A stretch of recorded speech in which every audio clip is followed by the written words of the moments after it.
Have you ever dreamed of driving a Formula One car? Let me tell you, you cannot. And here's why. Reason 1. Physical demand. First, your body isn't ready.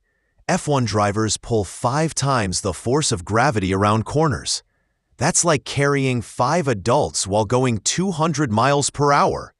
Oh, and by the end of a race, they lose up to 3 kilos just from the strain. Reason 2. Extreme heat. Second, the cockpit is basically an oven, 50 degrees inside. You think your AC at home is hot? Try surviving that for 2 hours straight while your body is screaming. Reason 3. Reflexes. Third, your reflexes aren't fast enough. F1 cars react faster than your brain can blink.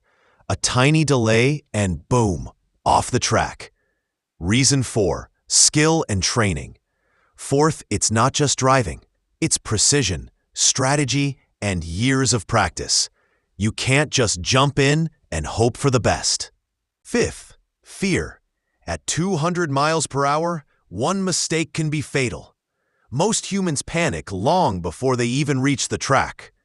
And finally, money.